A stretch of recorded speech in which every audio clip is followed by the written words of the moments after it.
2020년이 시작되었습니다. 2020년을 시작하면서 저희는 내가 거룩하니 너희도 거룩하라 라는 말씀을 따라 거룩해지기를 기도하고 있습니다. 우리는 거룩이라는 것이 구별되는 것이다. 특별히 속된 것 중에 하나님을 위하여 구별하면 그것이 거룩해진다는 것을 배웠습니다. 이 구별된다라는 말은 특별하다, 하나님으로 인하여 하나님과 함께하기 때문에 특별하다라는 의미를 가지고 있습니다. 마치 히브리 원어로는 칼로 자르는 것처럼 자르면 서로 구별이 되는 것입니다. 함께 뭉쳐 있는 것이 아니기 때문에 그렇습니다. 오늘 하나님은 모세에게 이야기하십니다. 네가 선 땅이 거룩한 땅이라는 것입니다. 그것은 특별한 땅이라는 것입니다. 모세가 선 땅이 특별한 땅입니까? 구별된 땅이라고 생각할 수 있습니까? 모세는 광야에 서 있습니다. 그 광야는 결코 아름다운 땅이 아닙니다. 젖과 꿀이 흐르는 꽃이 피는 화려한 곳도 아니라는 것입니다. 광야는 물이 없는 곳입니다. 그렇기 때문에 풀이 자랄 수가 없습니다. 농사를 짓는 것은 거의 불가능하다라고 생각합니다. 그런 땅이 결코 아름답지 않습니다. 그뿐만 아니라 광야는 물이 없기 때문에 많은 먼지들이 일어납니다. 쉽게 더러워질 수밖에 없는 땅입니다. 그뿐만 아니라 광야에는 사나운 짐승들이 숨어 웅크리고 있는 곳입니다. 뿐만 아니라 독사와 정갈들이 그런 독충들이 있는 곳입니다. 뜨거운 태양이 내리쬐면 쬐일수록 그들의 독성은 강해지기 마련입니다. 그리고 광야는 한번 시작되면 끝이 없이 넓게 퍼져 있다는 것.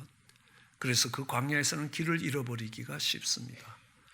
어느 분은 이야기합니다. 우리 인생길은 산을 오르는 것이 아니라 사막을 지나가는 것이다. 왜냐하면 산을 오를 때는 목표가 분명히 보인다는 것입니다. 그 목표를 향해 한 걸음 걸음 나아가는 거지만 광야를 지나갈 때는 그 목표 지점이 보이지 않고 우리가 가는 이 길이 바른 길인지 잘못된 길인지 알 수 없습니다. 그 길을 따라가다가도 자고 일어나면 바람 한번 불고 나면 길이 없어지는 곳이 광야라는 곳입니다. 그 광야에 서 있는 것입니다. 그런데 하나님은 모세가 서 있는 그 광야 땅을 거룩한 땅이라고 말씀하시는 겁니다. 우리는 우리의 인생길을 광야에 비유하고 있습니다. 특별히 이방 땅에 와서 살아가는 나그네 인생길을 광야를 지나가는 것에 비유하고 있습니다.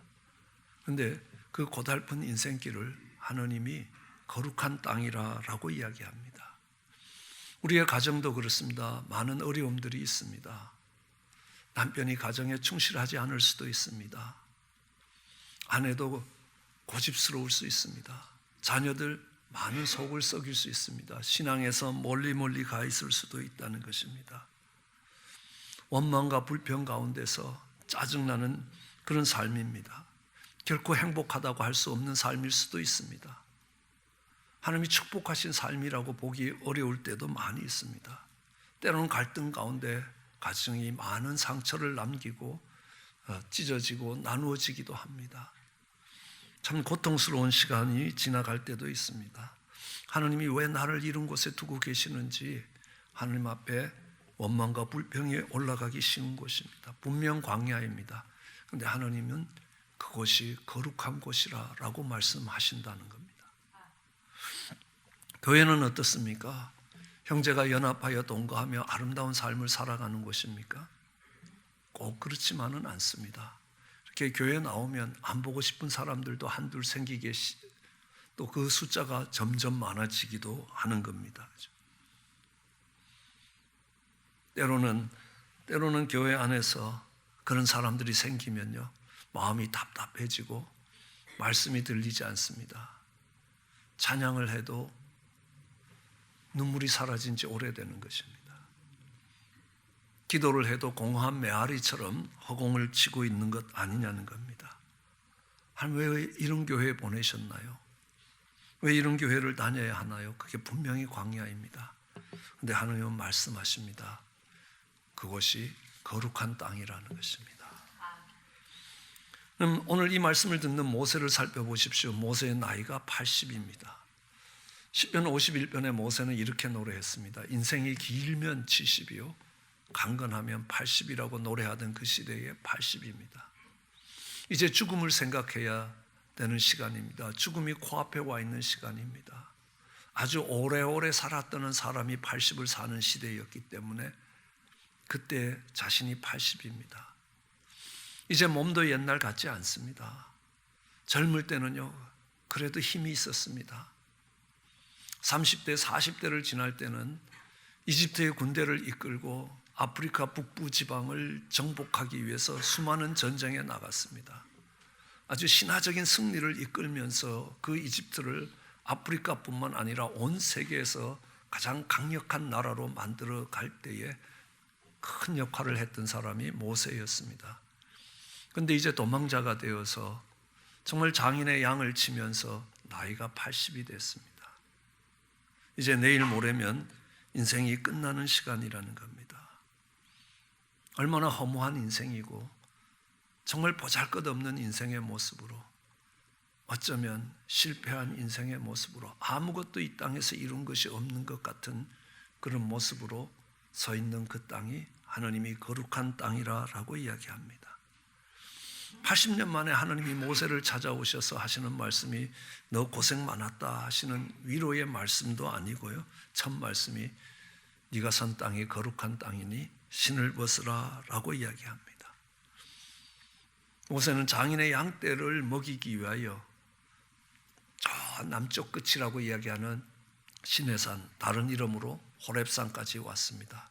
아마 양떼를 먹이기 위해서 왔는지 아니면 처갓집에서 멀리 가서 처갓집 영향권 바깥에서 정말 양떼를 먹이기 위해서 이 먼 곳까지 왔는지는 모르지만 어쨌든 모세가 갈 수 있는 한 최대한 처갓집에서 멀어진 곳까지 와서 그 양떼를 먹이는 곳이라는 겁니다. 이제 실패한 인생으로 홀로 서 있는 것입니다. 사람들 가운데 있는 것도 아닙니다. 어쩌면 그 길이 자신의 마지막 길일 수도 있다는 겁니다. 이제 나이 80 아닙니까? 이제 나이 80이면 죽음을 준비하고 편안히 집에 거해야 될 텐데 지금도 장인의 양떼를 몰고 시내산까지 그 먼 거리를 이제 다시 또 돌아가야 될 거 아닙니까? 그 길을 와 있는 자신의 신세가 얼마나 처량하겠습니까? 그런데 그때 하나님이 말씀하시기를 내가 선 땅이 거룩한 땅이라고 이야기합니다. 하나님은 똑같은 말씀을 여호수아에게 이야기하십니다. 여호수아는 이스라엘 백성들을 이끌고 약속의 땅에 들어갔습니다. 두려움도 있겠지만 얼마나 기대가 있습니까? 하나님이 약속하신 땅입니다. 축복의 땅이라고 이야기합니다. 젖과 꿀이 흐르는 땅이라고, 안식할 수 있는 땅이라고. 그래서 요단을 건너서 약속의 땅에 들어갔는데 여호수아를 기다리고 있는 것은 여리고성이었습니다. 10층 높이의 굳건한 성벽이 서 있는, 그것도 내벽과 외벽이 서 있어서 절대로 무너질 것 같지 않고 절대로 그들의 힘으로는 정복해낼 수 없는 어려운 문제가 그들 눈앞에 있는 것입니다. 도저히 풀지 못하는 인생의 숙제가 그 앞에 있는 것입니다. 낙심됩니다. 좌절됩니다. 야, 이러려고 이 약속의 땅에 왔던가. 차라리 애굽에 그냥 있었으면 더 나을 뻔했을지도 모른다. 이런 후회와 회한들이 밀어닥치는 땅입니다. 그 용맹했던 여호수아까지도 너무너무 낙심되니까 고개를 떨구고 땅을 보고 걸어갑니다. 그 앞에 누가 서 있습니다. 군대 장관입니다. 하나님의 군대 장관이 와서 여호수아에게 얘기합니다. 네가 선 땅이 거룩한 땅이라는 겁니다. 내 신을 벗으라 라고 말씀하는 겁니다. 인생의 좌절과 절망의 골짜기 속에서 정말 더 이상 물러설 것도 없고 앞으로 전진도 안 되는 그런 막다른 골목 같은 그런 어려운 문제 앞에 서 있는 그 여호수아를 향하여 네가 선 땅이 거룩한 땅이라고 이야기합니다. 그럼 우리는 잘 알고 있습니다. 모든 땅이 하나님의 땅입니다. 하나님이 역사하시고 하나님이 지으시지 않는 땅이 없다는 것입니다. 시편은 우리에게 이야기합니다. 시편 139편에 보면요, 내가 주의 신을 떠나 어디로 가며 주의 앞에서 어디로 피하리이까? 내가 하늘에 올라갈지라도 거기 계시며 음부에 내 자리를 펼지라도 거기 계시나이다. 내가 새벽 날개를 치며 바다 끝에 가도 거기 하나님이 계시다는 겁니다. 또 거기서도 주의 손이 나를 인도하시며 주의 오른손이 나를 붙드시나이다. 그럼 어디를 가더라도 그 땅이 다 하나님의 땅이고 하나님이 지으신 땅이라는 것입니다. 그런데 하나님은 지금 모세가 선 땅이 거룩한 땅이라는 겁니다. 다른 땅하고 구별되는 땅이라는 겁니다. 하나님에게 있어서 모세에게 있어서도 그 땅은 거룩한 땅이라는 겁니다. 특별한 땅이라는 겁니다. 그 땅이 특별하겠습니까? 아닙니다. 땅은 똑같은 땅이라는 겁니다. 모든 땅을 하나님이 지으시지 않았나. 산이 산이고 땅이 땅이라는 겁니다. 다른 땅과 결코 다르지 않습니다. 그러나 그 땅이 아무리 광야일지라도, 그 땅이 아무리 여리고 성일지라도, 아무리 속썩이는 자식과 남편과 아내가 있는 정말 형편없는 가정일지라도, 아무리 문제 많은 교회일지라도 하나님이 그 땅을 거룩하다라고 이야기하시는 겁니다. 왜요? 하나님이 함께 하시기 때문입니다. 어느 땅인들 하나님의 땅이 아닌 땅이 있겠습니까? 그런데 그 땅이 거룩하다는 것은 그 땅에서 믿음의 눈을 들어서 하나님이 함께 계시는 것을 볼 수 있었기 때문입니다. 우리는 그 믿음의 눈이 열려서 하나님이 함께 계시는 것이 보이지 않으면요, 어느 땅도 거룩한 땅이 아닙니다. 예배를 드리는 이 자리도 결코 거룩하지 않습니다. 예수님이 탄생하셨다는 베들레헴, 많은 시간들을 보내시고 많은 신앙의 의미들이 깃든 예루살렘도 결코 거룩한 땅이 아니라는 겁니다. 그 거룩한 땅은 하나님이 계시는 곳이라는 겁니다. 우리가 믿음의 눈을 열어서 하나님이 계시다는 것들을, 하나님이 함께하고 계시다는 것들을 볼 수 있게 된다면 그 자리가 거룩한 자리가 된다는 것입니다. 근데 우리는 대부분 하나님이 함께하고 계시다는 것을 모르고 살아간다는 것입니다. 깨닫지 못하고 살아갑니다. 자각하지 않고 살아간다는 겁니다. 마치 안 계시는 것처럼 매일매일의 삶을 살고 있다는 겁니다. 그래서 불평하기도 하고 원망하기도 하고 좌절하기도 하고 절망하기도 하면서 살아갑니다. 내 생각과 내 경험을 가지고 살아갑니다. 체면과 자존심을 세우며 살아간다는 겁니다. 아무도 지켜보는 자가 없는 것처럼 살아간다는 겁니다. 그런데 믿음의 눈이 열려서 하나님이 함께 하시는 것이 보이는 그 자리가 거룩한 자리입니다. 그런데 모세에게 있어서 내가 선 자리가 거룩한 자리라, 또 여호수아에게 있어서 내가 선 자리가 거룩한 자리라라는 걸 깨닫는 것은 매우 중요한 일입니다. 왜냐하면 거기서부터 하나님의 역사가, 새로운 삶이 시작되었기 때문입니다. 거기서부터 하나님은 모세를 인도하여 새로운 삶을 살 수 있도록 인도하셨습니다. 거기서부터 여호수아를 인도하여 약속의 땅들을 정복해 갈 수 있도록 하나님이 역사하셨다는 것입니다. 때로는 어렵고 힘든 자리입니다. 괴롭고 고통스러운 자리입니다. 실패하고 좌절하고 처절하게 무너진 곳이라도 그 자리에서 하나님을 찾고 서 있을 때 그 땅이 거룩한 곳이 된다는 것입니다. 우리는 다윗 왕을 생각합니다. 다윗 왕은 사울을 뒤이어 이스라엘의 왕이 되었습니다. 그런데 그는 밧세바를 범하고 그것을 엄폐하기 위해서 그의 충실한 부하 우리아를 죽입니다. 그리고 나서도 1년 동안 거룩한 것처럼 보이는 새벽 예배를 드리면서, 새벽 번제를 드리면서 살았습니다. 어느 날 나단이 와서 그를 통렬히 꾸짖습니다. 이야기합니다. 그 아이가 죽을 것이라는 겁니다. 그리고 내 집에 칼이 그치지 않을 것이라. 그 말대로 압살롬의 칼에 암논이 죽습니다. 사촌형인 요압의 칼에 압살롬이 죽습니다. 아도니아가 솔로몬의 칼에 죽습니다. 여러분, 자녀가 부모보다 일찍 죽어도 얼마나 가슴 아픈데 그 자식들이 자식을 죽이는 그 고통을 3번씩이나 당하게 되는 것입니다. 얼마나 비참한 삶이고 얼마나 무너진 삶입니까? 그 비참한 지경 속에서, 그 무너지는 속에서 그는 하나님 앞에 서 있는 것입니다. 그 무너진 자리에서 그는 하나님을 찾고 하나님을 바라보게 되는 겁니다. 그 자리는 다윗에게 있어서 거룩한 자리였습니다. 비록 범죄한 자리고 그 범죄의 결과가, 그 죄의 결과가 그에게 사망을 가져와 사망에 놓인 자리, 사망의 음침한 골짜기 같을지라도 그 자리에서 그는 하나님을 찾게 되고 하나님을 바라보게 됐다는 겁니다. 그러기에 다윗의 인생은 새롭게 출발할 수 있었습니다. 그 흉악한 범죄에도 불구하고 그는 하나님 마음에 합한 자로 살아갈 수 있게 되는 것입니다. 그의 인생이 무너진 자리, 처절한 고통이 밀려오는 그 자리, 하나님은 그 자리가 거룩한 자리라고 이야기합니다. 오늘 모세에게 있어서 모세가 서 있는 그 자리가 거룩한 자리였던 이유는 모세는 이렇게 생각했을 겁니다. 우연히 오다 보니까 왔다고 생각했을지 모릅니다. 흘러 오다가 여기까지 왔다는 것입니다. 어쩌면 양떼들에게 먹일 풀이 없어져서 또 풀이 있는 곳을, 또 다른 곳을 찾다 보니까 이 시내산까지 내려오게 되었다라고 생각할지 모릅니다.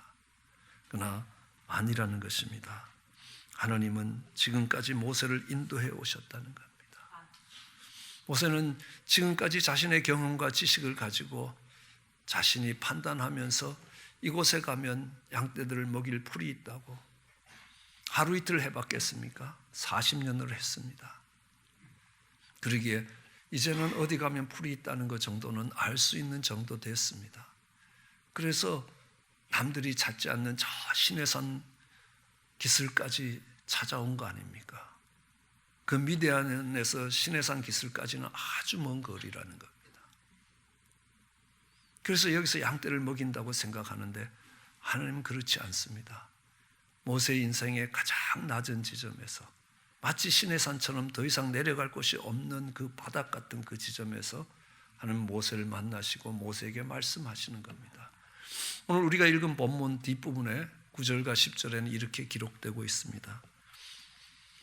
이제 이스라엘 자손의 부르짖음이 내게 달하고 애굽 사람이 그들을 괴롭게 하는 학대도 내가 보았으니 이제 내가 너를 바로에게 보내어 너로 내 백성 이스라엘 자손을 애굽에서 인도하여 내게 할 것이다. 모세는 흘러 이 자리까지 온 줄 알았습니다. 그런데 아닙니다. 하나님은 이스라엘 백성들이 애굽에 내려가실 때에도 그들이 430년 만에 애굽에서 가나안 땅으로 돌아오게 하실 것이라고 약속하셨습니다. 오늘 그 약속의 때가 되었습니다. 하나님이 모세를 준비시켜 오신 겁니다. 우연히 준비시킨 것 아닙니다. 내가 너희를 바로에게 보낼 것이라.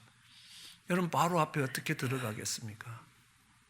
이집트의 평민이 그 왕을 한번 만나려면 얼마나 힘들겠습니까? 한번 만나는 것도 그의 인생의 영광이 될 것입니다. 그런데요, 모세는 아무 때나 바로를 만나러 들어갑니다. 왜냐하면요, 그 왕궁이 자기 집이기 때문에 그렇습니다.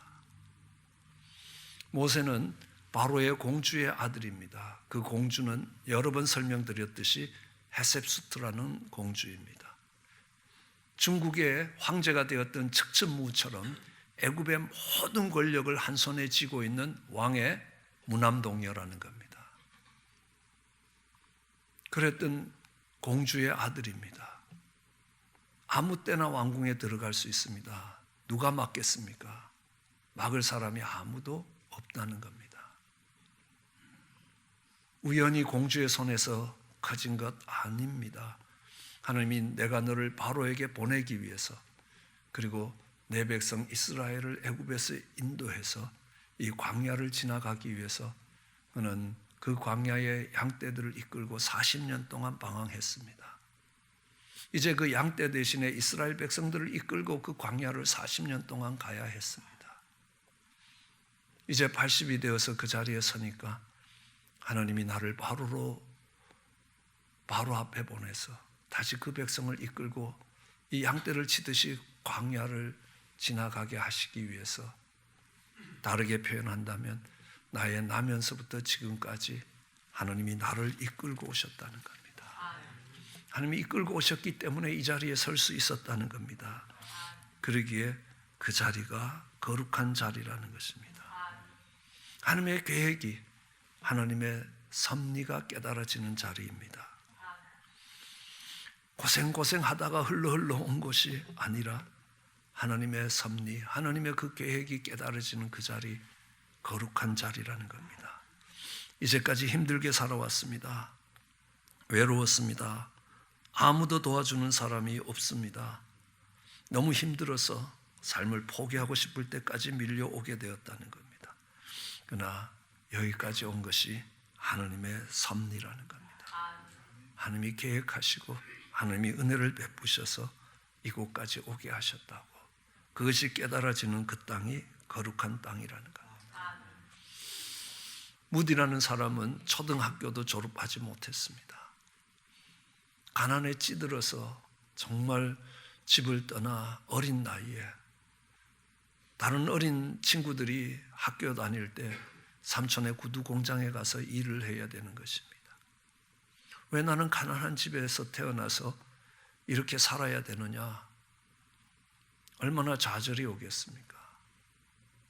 그런데 어느 날 김볼 목사님이 오셔서 그에게 복음을 전하고 왜 살아야 되는 이유가 깨달아졌습니다. 구두 공장의 한 구석진 방이 무디에게는 거룩한 곳이었습니다. 거룩한 땅이었습니다. 자신의 인생을 향한 하나님의 뜻과 계획이 깨달아지던 날이었습니다. 그리고 무디는 다른 삶을 살게 되는 겁니다. 하나님이 인도하시는 새로운 삶을 살게 되는 것입니다. 모세도 그렇습니다. 40까지는 내 힘으로 살았습니다. 좌절과 절망이 찾아오는 그 처가살이 속에서 도망자로 살아가면서 실패한 인생이라고 생각했지만 하나님이 찾아오셔서 모세가 해야 될 일들을 보여주셨을 때에 왜 이렇게 살아와야 됐는지를 그는 깨달을 수 있었습니다. 왜 왕궁에 있어야 됐고 왜 양떼들을 이끌고 광야를 지나와야 됐었는지, 그의 지나온 자국마다 그의 삶의 순간순간에 하나님이 인도해 오셨고 하나님이 은혜로 이끌어 오셨다라는 것들이 깨달아졌습니다. 그러기에 그것이 깨달아진 그 광야, 모세가 섰던 자리에는 거룩한 자리라는 것입니다. 하나님의 은혜로 이 자리까지 왔다는 것입니다. 그것이 하나님의 은혜로 왔다는 것이 깨달아지면 그 자리는 거룩한 자리가 되는 것입니다. 모세는 그 자리에서 하나님의 부르심을 받게 되는 겁니다. 우리는 그것을 소명이라고 이야기합니다. 소자는 부르다는 의미고 명자는 사명이라는 뜻입니다. 사명의 자리로 부르심을 받았습니다. 하나님은 많은 사람들을 부르십니다. 아니, 부르시지 않는 사람이 아무도 없습니다. 그들이 그 부르심에 반응하지 않는다는 것입니다. 그러나 그 부르심을 깨닫고 그 부르심에 반응하면 그 인생이 존귀한 인생이 된다는 것입니다. 가끔 우리 친구들도요, 대통령이 불러도 그냥 달려갑니다. 그럼 친구들이 말립니다. 그 장관 해봐야 2년 하고 욕 진탕 얻어먹고 정말 그 자리에서 물러나게 될 것이라는 겁니다. 그래도 그 자리 가면서 이야기합니다. 국가가 나를 부른다라고 가는 겁니다. 하나님이 부르시는 것입니다. 내 인생을 쓰시겠다고 하나님이 부르실 때에 그 부르심에 귀 기울이질 못합니다. 그 부르심을 보지 못할 때가 얼마나 많은 겁니까? 왜 이 자리에 오셨습니까? 하나님이 불러서 왔습니다. 우리는 특세를 하면서 강사님이 소개해 주셨던 일화가 하나 있었습니다. 어느 청년이 군대를 갔는데 백골 부대에 갔다는 겁니다. 군대 생활을 하기에 제일 어려운 부대입니다. 최전방에, 그것도 강원도 최전방에 인제 원통에 있습니다. 인제 가면 언제 오냐, 원통에서 못 살겠다 하면서 가는 땅이 그 땅입니다. 거기에서 북한으로 넘어가는 사람들이 많기에 이 친구가 넘어갈까 안 넘어갈까를 파악해야 된다고 합니다. 그래서 너 여기 어떻게 여기까지 왔냐 하면 거의 대부분의 사람이 재수가 없어서 왔다는 겁니다. 아니면요, 백이 없어서 왔다는 겁니다. 그런데 어느 한 친구가 하나님이 부르셔서 왔습니다. 어째서 그러냐 하는 겁니다. 엄마가 많은 돈을 가지고 자기를 편안한 곳에 보내려고 백방으로 노력하면서 또 큰 굿을 해갖고 무당이 정말 영적인 힘까지 빌려서 너를 편안하게 군대 생활할 때 보내겠다라고 굿을 하는데, 예수 믿는 그 청년이 우리 하나님이 나를 우리나라에서 가장 힘든 곳으로 보낼 거라는 겁니다. 그래서 자기는 백골부대에 왔다는 겁니다. 그 군대 생활이 힘들겠습니까? 예, 힘듭니다. 그렇지만 그는 압니다. 하나님이 날 이곳에 보내셨다고. 왜 이 자리에 서 있는지, 정말 왜 이렇게 힘든 자리에 서 있는지 하나님의 그 부르심을 깨달은 것이라는 겁니다. 그것을 거룩이라는 것들을 배웠습니다. 어느 분이 그렇습니다. 가진 것도 많지 않습니다. 배운 것도 많지 않습니다. 거기다가 키도 난장이를 벗어날 만큼 작았습니다. 열등감도 많았습니다. 힘들었습니다. 교회 생활을 하면서 주일학교 교사를 했습니다. 근데 그가 발견한 게 있었습니다. 자신이 키가 작으니까 주일학교 학생들하고 눈높이를 맞출 수 있었다고 이야기합니다. 같은 높이에서 학생들을 볼 수 있었다는 겁니다. 아, 하나님이 이래서 나를 이렇게 자라게 하셨구나. 내가 주일학교 교사의 자리에서 아직 어린 학생들을 가르치면서 하나님의 부르심을 확인할 수 있었습니다. 그 자리가 소명의 자리고 그 자리가 거룩한 자리라는 것입니다. 우리가 선 땅이 거룩하다는 것입니다. 왜냐고요? 그곳에 하나님이 함께하고 계시기 때문에. 우리가 선 땅이 거룩하다는 겁니다. 그냥 우연히 오게 된 땅이 아니라 하나님이 나의 나면서부터 지금까지 인도해 오신 땅이기 때문에 그 자리가 거룩한 땅이라는 겁니다. 우리가 선 땅이 거룩한 땅이라는 겁니다. 왜요? 그곳에서 하나님의 부르심을 발견할 수 있다면 그 땅은 거룩한 땅이라는 겁니다. 미션 바라바라는 영화가 있습니다. 한 목사님의 일생을 영화로 그린 겁니다. 이 목사님은 야쿠자에 있었습니다. 얼마나 개차반처럼 살았는지 야쿠자에서도 야쿠자의 명예를 떨어뜨린다고 야쿠자에서 쫓아냈습니다. 그의 형은 야쿠자에서 매우 높은 위치에 있었다고 이야기합니다. 한국인 아내가 있었습니다. 정말 이 아내를 개패듯 패면서 술이 취하면 사람처럼 보이지 않게 살았습니다. 어느 날 그 형이 많은 돈을 들고 와서 그 한국인 아내에게 이야기합니다. 재수 씨, 여기까지 참은 것도 대단한 겁니다. 고맙습니다.